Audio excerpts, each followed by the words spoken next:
21 मार्च को फर्जी ambulance case में बाराबंकी की एमपी एमएलए कोर्ट में मुख्तार अंसारी पेश नहीं हुआ और उसके वकील ने अदालत में यह प्रार्थना पत्र देकर कहा कि मिलॉर्ड, मुख्तार अंसारी को धीमा जहर देकर मारा जा रहा है। इसके 4 दिन बाद सोमवार आधी रात मुख्तार अंसारी को बांदा मेडिकल कॉलेज हॉस्पिटल के आईसीयू में शिफ्ट किया गया। मुख्तार के जेल से अस्पताल में शिफ्ट होते ही अफवाहों का बाजार गर्म हो गया कि क्या माफिया डॉन को जेल में जहर देकर मारने की साजिश हो रही है। हमें जहर दिया गया है और मेरे शरीर में कुछ तकलीफें हैं और आज तो और सिद्ध हो जाता है कि बांदा मेडिकल कॉलेज में आईसीयू में है वो और उनके परिवार के लोगों को बुलाया गया है। मुख्तार अंसारी के समर्थकों के इन आरोपों की सच्चाई क्या है? आखिर मुख्तार की जान का दुश्मन कौन बन गया? क्या जेल में ही डॉन का दम निकल जाएगा? इन सवालों का जवाब जानने से पहले आप मुख्तार के वकील की तरफ से कोर्ट में दी गई उस एप्लीकेशन पर नजर डालिए जिसमें दावा किया गया था कि 19 मार्च की रात को मुख्तार के खाने में जहरीला पदार्थ मिला दिया गया, जिससे मुख्तार की हालत इतनी बिगड़ गई कि लगा मौत हो जाएगी। बांदा जेल में मुख्तार अंसारी की जान पर खतरा बढ़ गया है।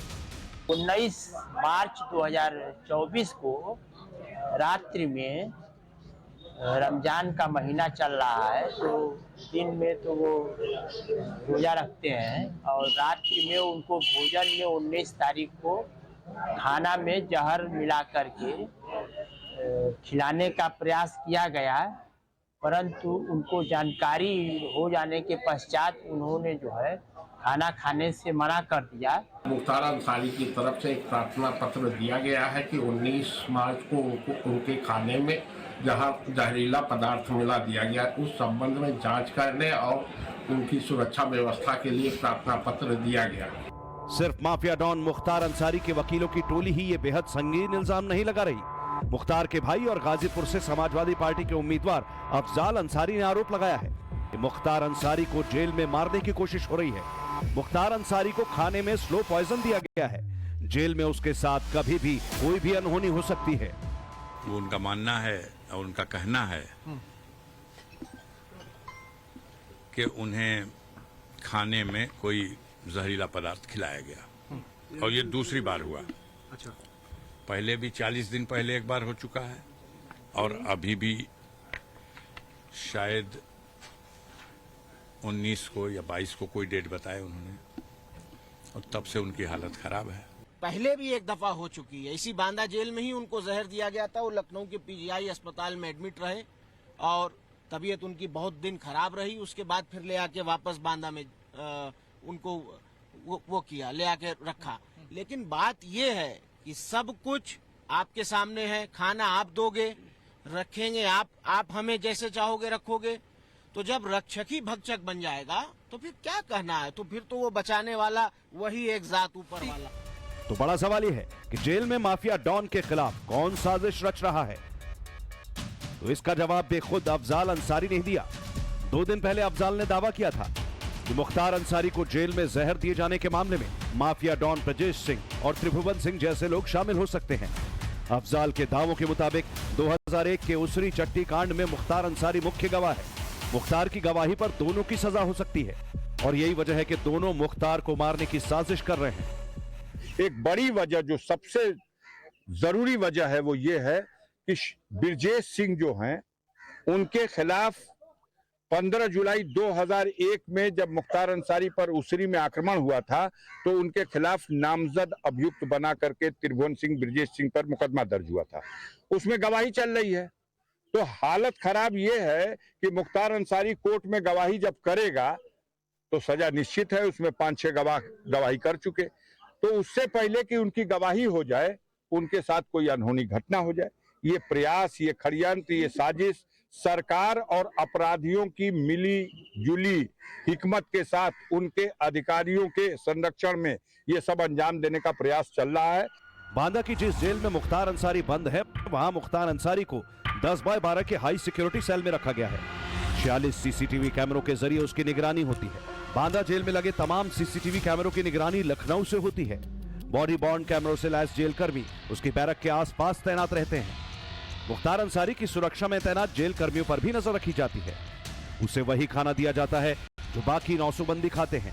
और तो और मुख्तार को दिया जाने वाला खाना पहले चखा जाता है।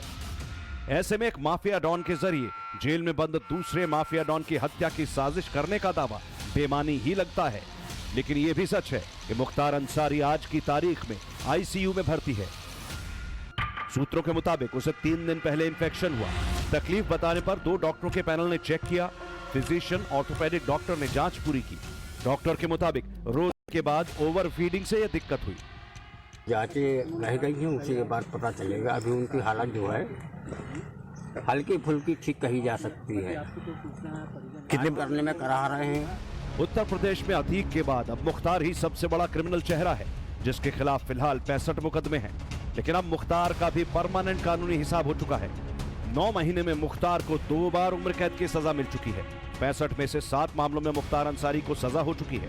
उसके खिलाफ 19 मामले कोर्ट में विचाराधीन है। फर्जी एम्बुलेंस केस में बाराबंकी की एमपी एमएलए कोर्ट में अब 29 मार्च को अगली सुनवाई होगी। 2 अप्रैल को एक और गैंगस्टर केस में आजमगढ़ एमपी एमएलए कोर्ट में सुनवाई होनी है। ये मामला साल 2003 में जेलर को धमकाने और रिवॉल्वर तानने का है। योगी आदित्यनाथ के नेतृत्व में जब से सरकार बनी है, पेशी दर पेशी लगातार निर्णय हो रहे हैं और लगातार अदालतों के निर्णय उनके खिलाफ आ रहे हैं। और जो घबराहट 7 साल के अंदर उनके पैदा हुई है, जो राजा सा जीवन जेल में जीते थे, जेल से अपराधियों की को पूरी कोठरी चलती थी, वो बाहर के निर्णय वो अंदर बैठ के करते, वो सब रुक गया। यही पॉइजन है उनके जीवन में जो उनको धीरे धीरे करके घुल रहा है। योगी आदित्यनाथ के राज में मुख्तार की माफियागिरी खत्म हो चुकी है।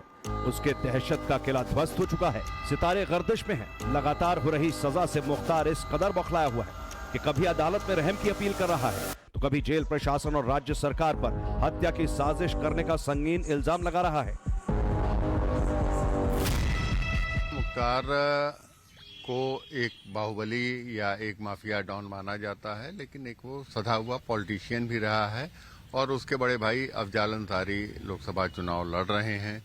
तो इसे ये माना जा सकता है कि सोची समझी रणनीति के तहत इमोशनल कार्ड अपने मतदाताओं तक मैसेज देना कि हमको खत्म किया जा रहा है, हमको समाप्त किया जा रहा है।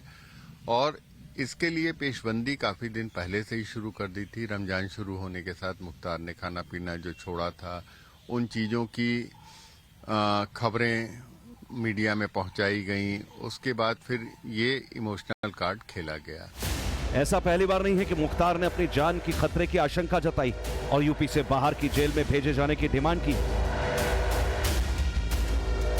हालांकि सुप्रीम कोर्ट में योगी सरकार ये भरोसा दे चुकी है कि जेल में मुख्तार की सिक्योरिटी फुल प्रूफ रहेगी ताकि उसे कोई नुकसान न पहुंचे। बांदा जेल में सुरक्षा के पुख्ता इंतजाम है और जब मुख्तार ने कोर्ट में हत्या की आशंका जताई है, उसकी सुरक्षा के मद्देनजर अतिरिक्त सावधानी भी बरती जा रही है। लेकिन आज जो मुख्तार सदमे में है, जेल से बाहर निकलने की जिसकी कसक बाकी रह गई है, उस बाहुबली का किस्सा यहीं खत्म नहीं होता।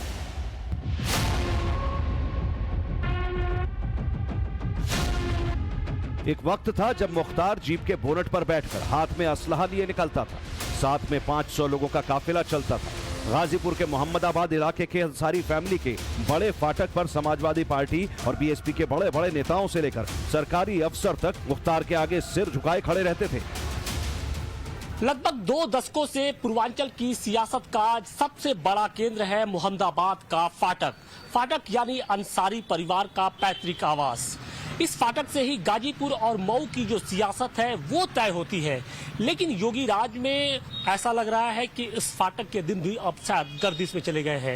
ये बात हम इसलिए कह रहे हैं क्योंकि इस परिवार के जो सदस्यों के ऊपर एक के बाद एक जो मुकदमे हैं वो लगते जा रहे हैं। उनके ऊपर मुकदमों की संख्या वो लगातार बढ़ती जा रही है। और इन सब के बीच में जैसे ये खबर आई कि बांदा जेल में मुख्तार अंसारी की तबीयत नासाज हो गई है, उसके बाद से इस फाटक के रहने वाले जो परिवार के सदस्य हैं, चाहे लोग हैं, उनके अंदर एक गुस्सा, नाराजगी साफ तौर पे झलक भी रही है। लेकिन अब हवा उल्टी दिशा में बह रही है।